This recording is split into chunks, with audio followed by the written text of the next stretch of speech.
charging up until 10 seconds until we start. I'm going to do a quick intro and then Gezim, I'll pass it to you.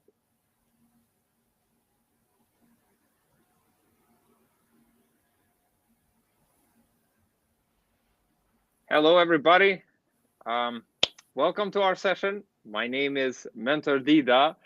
And in this panel right here, we are going to be super delighted and inspired to hear from these wonderful people regarding our theme today, which is the theme of, the homeland, what it means to be an Albanian living in diaspora. Each of the speakers will share their personal stories on how did they manage to make it to the diaspora world, but also how do they relate to the homeland. We will hear stories on how they draw strengths and also how they go to visit maybe, or how is it that they stay in touch with all of that. We all know that, honoring your roots is something that, to know who you are and where you come from. And, this is where we get inspired to show up fully, to give back, to honor our traditions and values. And part of the reason behind the origin Al is this story of connecting us, story of reminding people that honoring our roots is a superpower we can bring into the world today.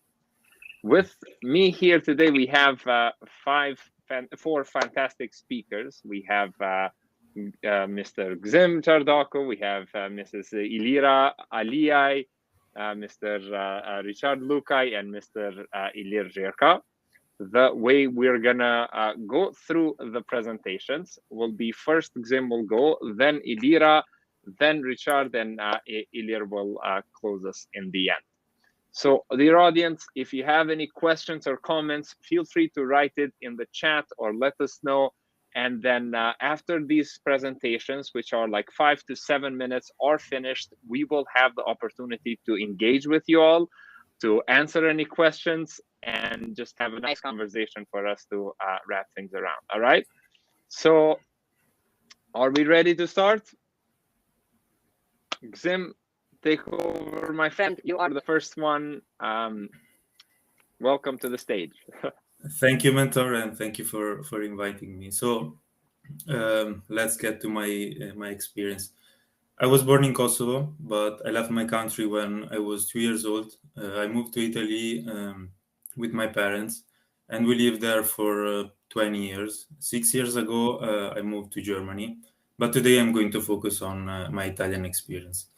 I have several examples to explain what it means to be an Albanian in Italy. At the end, I decided to choose the one related to my name. One day, when I was in kindergarten, someone called me Jimmy. From that moment, my life split in two parts.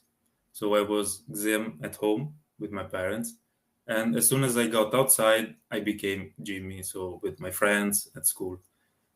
Growing up, I kept introducing myself as Jimmy and never as Gezim, because it would have meant to receive tons of questions. So, for example, where do you come from? Where is Kosovo? What is Kosovo? Are you Muslim? Do you drink alcohol? Do you eat this? Do you eat that? So, as you can imagine, I didn't want to go through all of this every time I got to know someone. And for many years, I thought that this was the main reason why I introduced myself with my nickname. After I left Italy, I realized that actually there was something else behind it. And it was my wish to sort of make a favor to Italian people. I wanted their life to be more comfortable and easier when it was about me. I never pretended them to know my name, not even to pronounce it properly. I just wanted them to think that I was a perfect Italian guy. And probably for someone it might sound not that important, a nickname or a name, but I realized how much important is how people call you, how big the influence was on my life in Italy, this detail. And now I realize that I've hidden my Albanian part for 20 years when I was in Italy.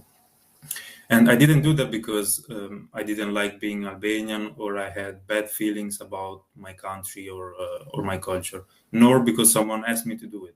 I just wanted to be accepted by the society. I can say that I always been proud of who I am. I never had bad feelings about my country, and in fact, I can say that I spent my years in Italy just waiting for the summer, because that was the moment when we went back to Kosovo. And still now, those summers represent for me the highest level of happiness. But this fear of not being accepted by this society was caused by many comments that I kept hearing around me from people I didn't know, or from my friends too, on migrants, or also on Albanians. For many years, Albanians were the main cause of every problem in Italy. It was always Albanians' fault when something bad happened. And sometimes I had the courage to tell my friends that I was exactly the same as those people they were insulting. And they always used to tell me the same thing: "You are not like them, you're like us." And thinking about this sentence right now just gives me the proof that I was hiding myself properly, that it was working. And right now, I do believe that in many countries, migrants are accepted only when they get assimilated. There is this narrative that if you go to a foreign country and you integrate yourself, everything will be fine, you will be accepted. But I think that is not completely true. Sometimes integration is not enough. And I can speak for my experience. I was accepted. I was considered as one of them. I had, I can say, almost a perfect life in Italy. I cannot complain about anything. I had a life that a son of migrants can't even dream of. But this happened because I never showed my Albanian part. I still feel bad for what I did. I shame myself for what I did. But I also think that this is one of the most difficult aspects of being part of the diaspora, because sometimes it's like being two different persons. You feel you are living two lives in one body. So there are times when you ask yourself, okay, fine, but who am I? And for me was, am I Gezim, the guy who speaks Albanian, the guys who cannot wait for the summer to go back to Kosovo, the guy who gets emotional every time there is something related to my country? Or am I Jimmy, the guy who speaks Italian and the guy who is considered as one of them by my Italian friends? And it took me a long time to understand and to accept that I didn't have to hide one part of myself. Because if people like it, fine. If people don't like it, it's their problem, not my problem. And from that moment, I started to talk about and write about my Albanian part. And more I do, more I realized how much I enjoy, how much it helps me to do it, to talk about my country, my culture, my roots, and my personal experience. So to conclude, despite this nickname experience, I never forgot who I was. Even though I kept hiding my Albanian part, it kept growing and living inside me. And I think that being here today and having the privilege to share my experience with you is the proof of that. So really, thank you a lot for giving me this opportunity, and it was a pleasure to share my experience with you. Oh, thank you, Gezim. Thank you so much. That was beautiful. It definitely hit me on the heart. So many parts. I love the part about name. I mean, my name is Mentor, so I have to go and explain that that's my name, not my title. So I totally can relate with you. I can so relate. But you could be both. Yeah. I used to be a math tutor where my title was mentor, and then my name tag said mentor. So everybody was so confused by that. Thank you, Gezim, so much. That was very heartfelt and beautiful story. Next up, we have Ilira. Ilira, please take it. We cannot hear you, Ilira. Maybe you're on mute? No?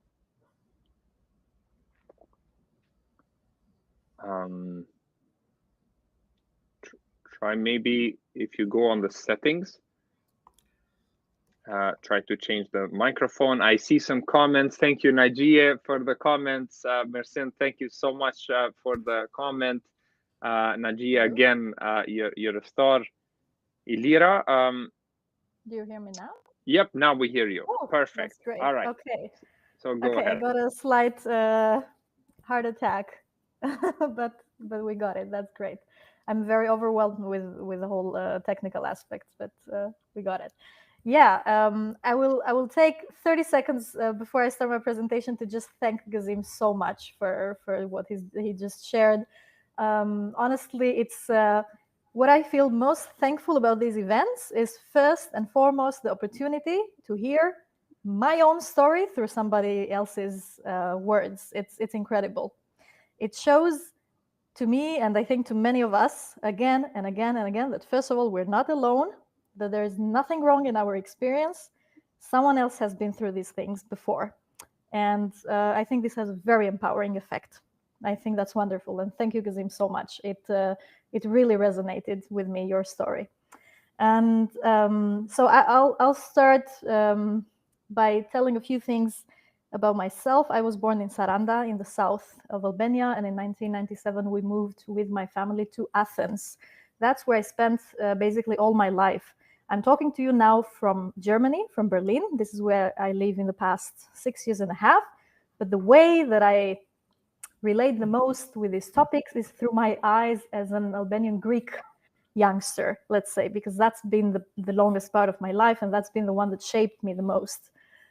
The year that I moved to Greece, 1997, you all know it, has been a very turbulent year. That means that also the experience that I made as an Albanian growing up in Greece very much reflected that era where being an Albanian was quite a taboo, especially in Greece. So that's the country I know the best. This is what I'm going to refer to. It was such a taboo that either you would have to hide yourself, the same way that people did it in Italy as well in some way, or you would try to integrate in the most obsessive way by changing your name, by getting baptized, but by not telling where you come from, by speaking to your kids only in Greek, by not speaking Albanian on the bus, on the streets, and so on, because you were suspicious. And I'm very thankful nowadays for having the name that I have, because I was forced from day one to have to answer this question. Where are you from?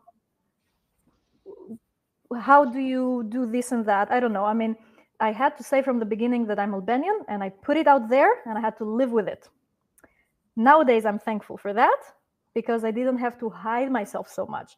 But I have so many people in my family who could, because of their Christian names, let's say, hide, and it cost them a lot because they spent all their life living in secrecy. And nowadays, I can tell that that's a very traumatizing experience to make. So despite me having a rather, I don't know, happy childhood with everything that comes with living in a big city like Athens and so on, and going to school and having all these things and activities that one does in that age, I have to say that I grew up in a country that knew nothing about my homeland. Absolutely nothing. I can tell that they would know more things about South Goa in India than about the country that was in the same borders with them, which was Albania. Therefore, I integrated a big part of this view towards Albania, because if the country where I live shows no interest about where I come from, maybe where I come from is not a place worth discovering. I can tell you that I had this kind of internalized suspicion, I don't know how to put it, neglect, way of not appreciating Albania until I was 18 or 19. I was spending my summers there. My summers were fabulous, but I couldn't share the summers with anyone that was outside of Albania. It was something that I would live in the summer from June to August. It was phenomenal. It was the first heartbreaks and the first heart pulses and the first loves and the first boyfriends and friends and this and that. But I couldn't share it outside of the bubble of the 2 months, nowhere. So I also had this fragmented relationship to Albania. And it was only later on, by chance, that I kind of rediscovered my country, and where I said, no, I'm going to start speaking my language. I'm going to start reading Albanian literature. Thankfully, I also studied later Albanian language and German language and literature, so I was more and more interested in literature, in books, in things that were kind of opening the broader window to the world. And something amazing happened there.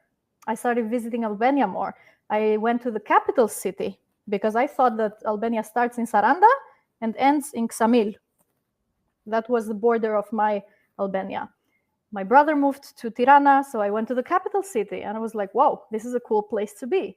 Then I went to other cities, big cities with culture, with not only the beach of Saranda and Ksamil, but with a kind of cosmopolitanism that also immigrants bring back to the country, with the cool fancy cafes, with the restaurants, with nightlife, with the museums and all these things that I discovered. And suddenly I realized that the picture I had about my homeland did not reflect the homeland. It reflected my own fears and my own misperceptions that I had integrated for so long. Later on, I left Greece and I moved to Germany. And this is where the big change happened, because I came here and as luck had it, I got to know people who had been in Albania. And they remind me nowadays that my first reaction would be a shock. What? You've been to Albania? Why? This is how I would react. And people would tell me, because it's a great country to be, why not? And this is where I first started realizing that there is a whole world out there that considers Albania a fascinating country. And this is where I, without wanting to abuse our time that is given to us, I'll take another 2 minutes. I came up with this idea, okay, I happen to be now in a place where people are very interested about Albania. I'll do something about it. And in 2018 and 2019, and then COVID came, so the pattern was kind of interrupted, I started organizing study trips to Albania for friends and colleagues here in Berlin, coming from all parts of Europe. And I want to briefly share just a few pictures.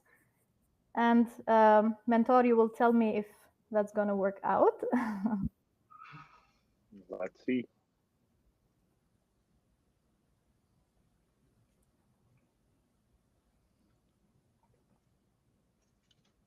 Pictures, say 1,000 words.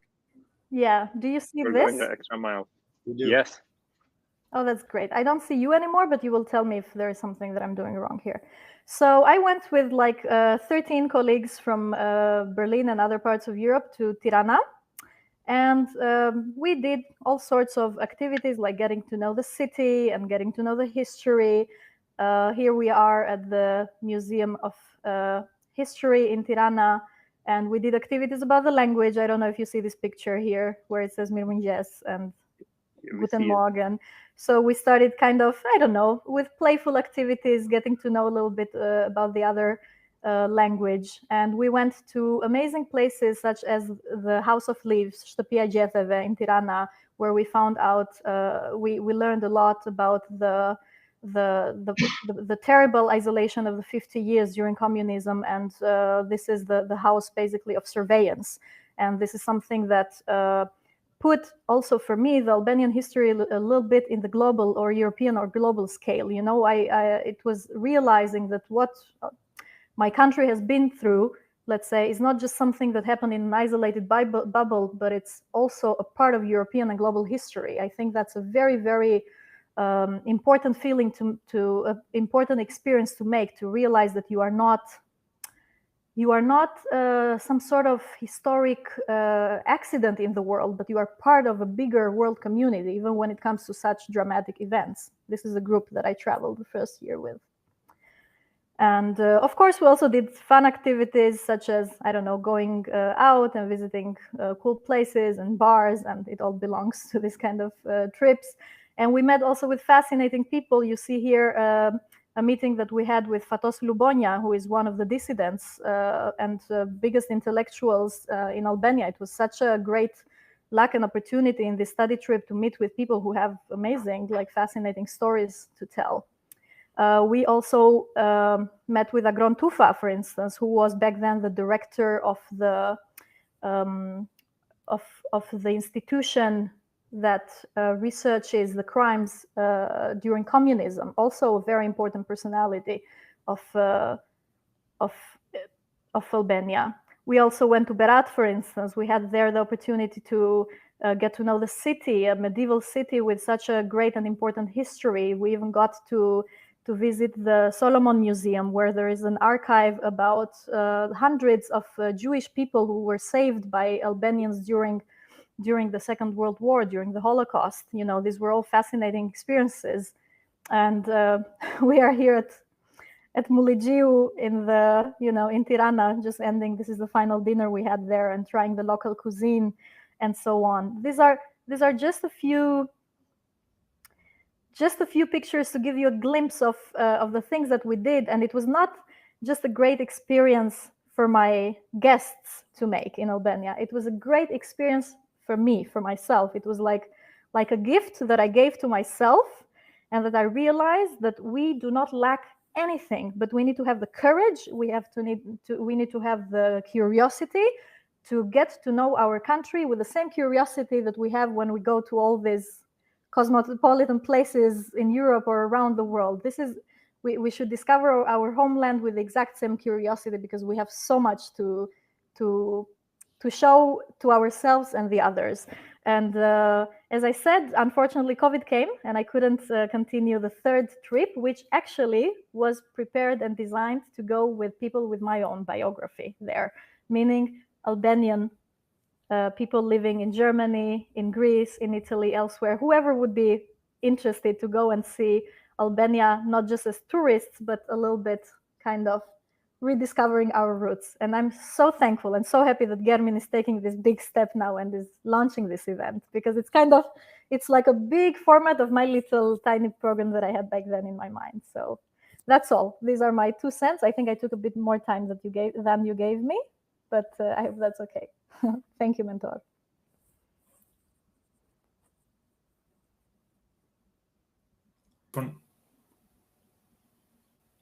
We didn't hear you.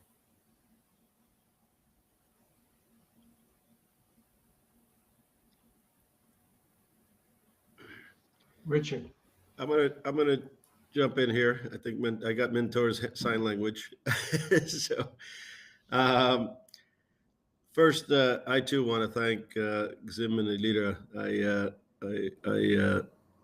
I too felt that emotion of hearing words from somebody else that resonated with me as well. I am probably a step removed, as my parents were actually the immigrants who came to America, and I was largely raised in the US, although my childhood experience was a little bit unusual, because even though we lived in America, we spoke Albanian at home, and we had really hardly any non-Albanian friends. And our friends and family got together every week, and we would work hard all week, and we would party hard all weekend. So it was, but we were always with each other. So I didn't actually know how to speak English until I was well into my seventh year of life, and it was a bit strange, because my parents didn't know that in America kids go to school before the age of 7. So they brought me to school, and I was supposed to be in 2nd grade by then. So little did I know, I was playing catch up from day one on a variety of fronts, and much of what you all have shared resonates with me. I was not as able as you all with the name topic. My birth name was Recep, and over the course of almost 18 years of explaining where Lagaslavi is, and where Albany is, and how Albanians are from Albany, and countless other topics that, you know, I didn't have time for a geography lesson every time I introduced myself. So I finally gave in, and also mainly probably driven by the fact that in a professional setting, you know, every time I introduced myself, it became an interaction that sometimes took 10% of the meeting to get through. So Actually, Gezim said it very well, as an accommodation to those who I was trying to, I guess I'll say I was trying to be an emblematic American, and a model citizen and a good Albanian. And in that path, it meant some compromises to bridge those two worlds. I talk to my kids about this a lot because their generation is quite different. And I would say even America today is quite different. It's no longer the place where assimilation is your path to acceptance. I think my children have grown up with the experience of nearly all of our American friends enjoying immersing themselves into our culture and feeling very comfortable, as Albanian hospitality often makes it very easy, being part of our extended family in many respects. And in some respects, they are just like us. Our close friends, coexist with our cultural opportunities. And we likewise are obviously 1 foot in this great country and 1 foot in the, one of the oldest civilizations in the world. And so that makes us blessed in many ways. And my kids are very much in touch with that. Their Albanian is perhaps not fluent, but they are very, very much in touch with that identity, that dual identity. And I remember very vividly when my children first landed in Tirana airport, and I looked at them as they were looking out the window, trying to see where this place was that they are from and what that might evoke in them. And my youngest daughter, I remember so vividly turning over to me and looking at me with this sort of pause and hesitation and this like wonder in her eye. But the first words that came out of her mouth was, "I am home." And I remember, just my blood rushing and just, hugging her because I couldn't believe she said that. And I also remember moments of touring many of those places, Ilira, that you just shared around Albania and really even beyond Albania to the other Albanian populated areas in the region. And my oldest daughter is also naturally curious, and she would ask many questions. And in fact, even this topic of the name is something she many times has said to me, "How could you change it? Why would you change it?" Because her name is Zana, and there isn't a single teacher that has ever pronounced it right the first time. And she makes sure it's not a Zaina or a Zina or some other thing, but it is a Zana, and her identity is very important. But I think I will tell you that our kids have it different. And in some ways, they are able to enrich their peers in a way that we sometimes weren't afforded the opportunity to do. And when Zana used to walk into her school, they had these flags of all the countries represented in her school. And the first flag was alphabetically Albania. So every day she went to school, she felt welcomed and she felt like she belonged. And many of us, I think, felt quite the opposite. And Ilira, something you said to me also resonated, because only very recently, over the past 10 years or so, I've gotten to know the Albanian community in Greece a bit. And those are probably among the most challenging realities for Albanian diaspora. And I've heard so many tortured stories of what people had to do. And oftentimes when I think about what I've had to experience, it pales in comparison to what our community there has had to live through. And I think you hit it really, really well when you said that the ones that are struggling the hardest are the ones that are trying to hide from their identity, because I think the ones that reveal it, as by the way, as I did when I first visited Athens, I remember my cab driver was the first person to ask me as soon as I got out of the airport and into a cab, "So where are you from?" I said, "I'm Albanian." And he said, "No, you are not. It's impossible." And I said, how can that be? I said, "I absolutely am Albanian." He said, no, Albanians don't come out in the daytime." I said, "Well, apparently they do." I said, "Maybe you need to look in the daytime too." And interestingly enough, that led to meeting a friend of his who was a jeweler, who then introduced me to another friend of his. I was like the toy that they had discovered that they had to show their other friends. And we ended up at a dinner, actually, with all of these people that night, and they paid, which was something. As a banker, I'm used to paying for dinners, so I don't usually get dinners for me.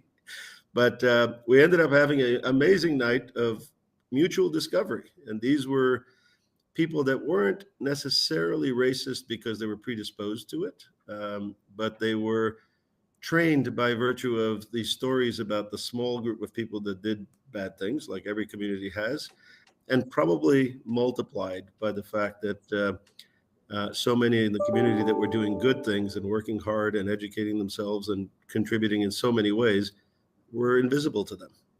And so I think we have much to learn, and I'm so grateful for this invitation to be on this panel. I honestly had no idea what we were going to talk about, but I think this has been one of the most interesting panels I've been in for quite some time. And usually I'm forced to do these things on the business side, but this is actually one I'm so grateful I had a chance to be part of. And I can't wait to hear Ilir Zherka's presentation, because he's one of the coolest guys I've ever met. Awesome. Thank you so much. You all right? Yes. Okay, that was fantastic. Yeah, and we're getting some beautiful questions, beautiful comments in the chat here. So let's do that. But Ilir, you want to close us up? Yes, absolutely. So thank you so much. Everyone can hear me. Well, greetings from California. As you can see behind me, it's still dark here. It was nice to get up early and be part of this conversation. Thanks to all the panelists, Gezim, Dida, Rich. I appreciate that. You're a very cool guy yourself. I appreciate that story. You and I grew up in New York around the same time. So I was born in Malzi, and we came to the United States, to New York City in 1968. We lived in the South Bronx. We were ethnic minorities. We were racial minorities in a very turbulent time in American history. If you know anything about 1968, there's a lot happening. And my family, I grew up in a very political family. We were political refugees. My father in particular raised us with a sense of duty to our homeland, but also with a belief that we were going back someday. He left Albania when he was about 13 or so years old in 1948, and he grew up in Montenegro, and that's where he got married and had most of his kids with my mom, who was from Vulthai. And so when we were raised in New York, very similar stories to everyone else, as to some extent outsiders. For us, that sense of being an outsider was magnified by this idea that someday we were going back, that communism would fall in Albania and we were going back. And in our family, that sense of return was really powerful. So we had a sense of identity that helped ground us, right? We were Albanians, we were from this place. My last name is from the town in Tropoja where we're from. So for me, it was even more grounded, right? Not only was I Ilir from Albania, but I was Ilir from, the Katun Zherka, Katun in Zherka. And that gave us a considerable grounding. But the sense of, we're going back also, I think, kept us from being fully immersed in American life. And being Albanian in the South Bronx, you certainly felt that difference. It was a little bit different when I moved, I think I was about 14, 15 years old, to the northern part of the Bronx. We had a lot of Albanian Americans there. We all called each other cousins. If you met an Albanian back then, there weren't a lot of us. Every Albanian was your cousin. You pretended to Americans, as we used to call, the Italians and the Irish kids we hung out with, and the Jewish kids and Puerto Ricans and black kids we hung out. If they said, "Oh, do you know so and so?" You know, let's say Rich. He's like, "Oh yeah, he's my cousin. He's my cousin. He's my cousin." So I went to high You are school. my cousin, just to be clear. I went to high school probably with about 100 people that I called cousins, you know, and that experience was great. Fast forward to law school. Oh, and I brought up, I don't have a slide, but I did bring a photograph of us in the 70s, and I don't know if you can see that. That's my family and I with my parents, 7 kids, mother and father. I'm the person in the far left there. So fast forward, I'm in law school. I, meet the love of my life, who became my wife, Linda. My wife, Linda, is from here, from the U.S. Her family heritage goes back primarily to Scotland, but her mom also has German. Both of her mother's grandmothers were German, 100% German. So, so she has that typical mixed American background, and we're in law school, and she loves my name. And by the way, if I were smart, I would have adopted a nickname, but my parents explained the origin of my name, and I just could never bring myself to it. But my brother Naim went by Sergio, my brother Quitim went by Timmy, my brother Seth went by Steph, my sister Nejmia went by Blondie, but me, I was Ilir. I was Ilir, and I had to explain myself all the time, and I dug in, and I always, insisted on people pronouncing my name correctly, and my last name, Zh, not Z. And so I met my wife. She loved my name. She loved my history, the background. One day we're at the law school library. She comes up to me. This was 1991. And she says, I have a great idea. Communism was falling everywhere, but not in Albania yet. She said, if communism falls in Albania, why don't we go there after law school? And we'll find projects and jobs, and we'll do something interesting. And I'm thinking, I had just visited Albania for the first time in 1990. They let immigrantes, as we were called, Albanians from Albania, back for the first time in 1990. And I went with my parents, and it blew me away, that experience. But I also saw the infrastructure. I saw, the need. So I said to her, "Are you crazy? Why would we go to live in Albania for a year?" But she convinced me. And I thought, by then, this sense of, hey, we're definitely going back didn't seem as realistic as it was when we were growing up. But I thought this would be a great experience. She'll get to learn a little bit of Albanian and get to understand the culture. And me, I'll go back to where I'm from. This is my place. No one will ever mispronounce my name. I'll, be rooted in my country. And of course, we go back, we live in Tirana, and we're there for about a month or two. And I'm just feeling great about being there. Of course, my Albanian is terrible, and, I'm struggling with that. And one day I go into a market in Tirana, and it was sort of a market bordered by buildings. So you go into the market area, and I got to meet some of the people in the stalls. And this guy at the edge of the market says in a loud voice, "Oh, Nakador Americani." And I said, "Oh, there's another American here." I was like looking around. And this is 1992. There weren't a lot of Albanian Americans in Albania. There wasn't, a lot of people other than Albanians. I'm looking around and I don't see anyone. I'm like, he means me. And during that experience, actually, it took me going back to Albania and learning how American really I am, and Albanian, for me to finally shed everything. Up until then, I felt a lot of what other people were talking about, the sense of being two people in two places, divided. Was I Albanian? Was I American? I had trouble for a long time before I went to Albania saying I was Albanian American. I would say I'm Albanian. I would almost never say the American part. But during that experience, I realized how American I really am, having grown up here.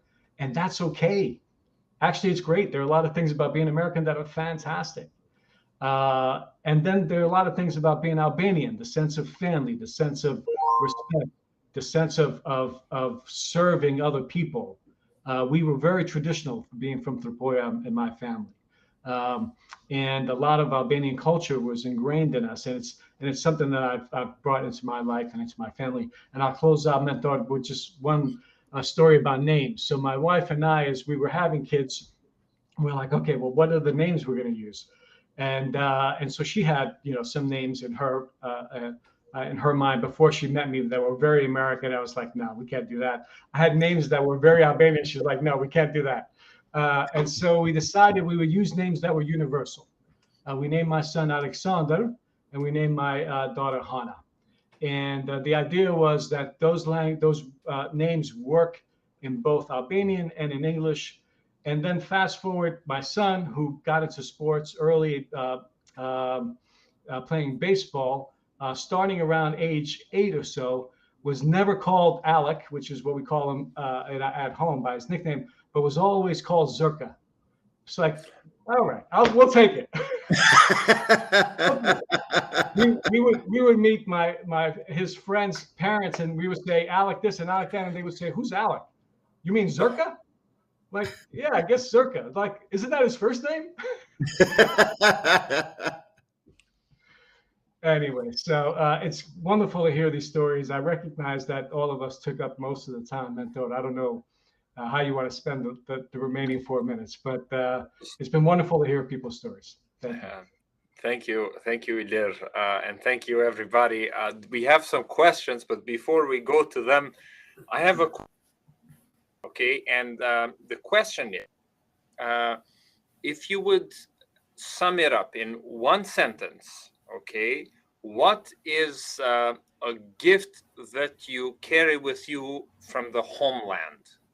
Okay, what is the gift you carry within you from the homeland? What is that in one sentence? Okay, and we're going to start with you, Gezim, Ilira, Richard, and then Ilir.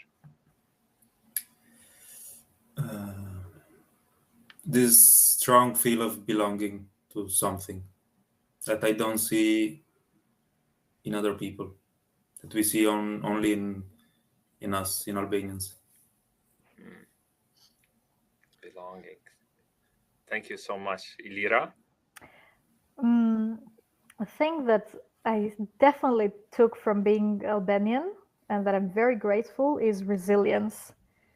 It's something that is very characteristic in our people, and just by showing this panel as an example, some stories are tough and we're laughing here, and our muscles are relaxing, even though it's things where one would normally clench their jaw telling them, and I think it's something very empowering to be resilient and keep a lightness in it all, despite things being sometimes quite harsh. Yeah, I would pick up on Ilira's comment and say that I remember telling tales to my kids about Albanians dancing even in the midst of war. I mean, soldiers would stand up, and on an evening when they're just resting before going to war again the next day, there would be a dance around the fire.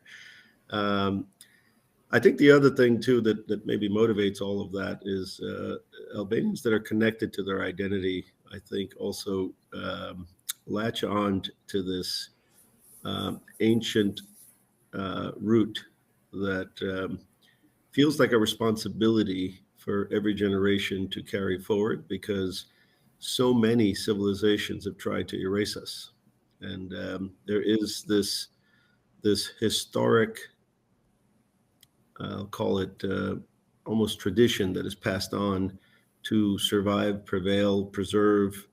And I wanted to later on maybe get to Crisela's question, because that also contributed to some of the elements that we're not so proud of, that are a byproduct of isolationism, a byproduct of protection against everyone, because everyone's actually in our historic experience has generally been harmful to us.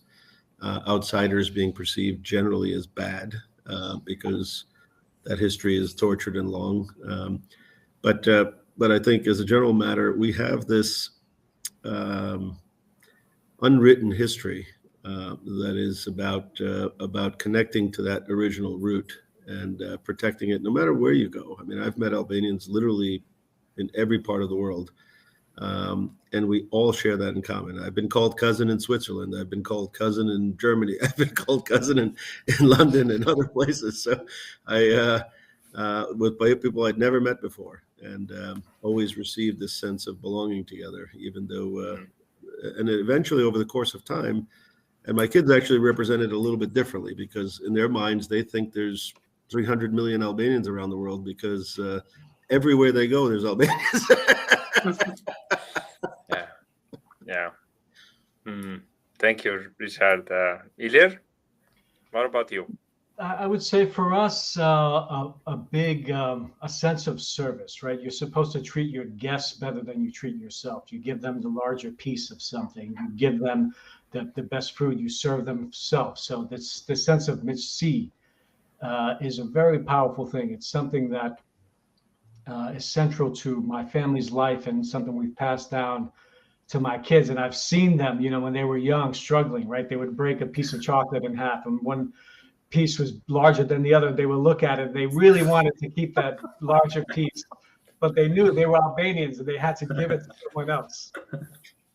And that sense of, you treat others better than you treat yourself. I've seen that in so many Albanians.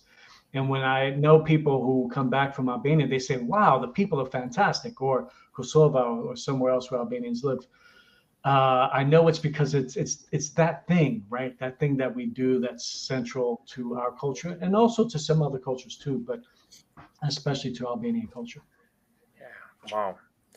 Incredible. So, my friends, I know we're at time, and for the questions, maybe you can reach out later more to the speakers. But beautiful questions, and what I would say, this is a beautiful time to remind us of the purpose of us all meeting here and the purpose of this conference. The original L is about, how do we support our youth in diaspora to find their roots and, find their belonging, connect with resilience, honor their ancestry, as well as just live fully through the sense of hospitality and service to humanity, right? It's a beautiful program that German team is putting together. So learn more about it. Stay tuned when we announce more things. And until then, please give me a round of emojis to thank our speakers here. Okay. Thank you so much, Gezim, Ilira, and Richard. It's been a pleasure, and I wish you the best of luck. I'm in upstate New York, so I might see some of you here that are in the States, but if not, we'll have a tea in Kosovo or something. Yeah. Take care, everybody. Bye-bye. Miropavshim. Miropavshim.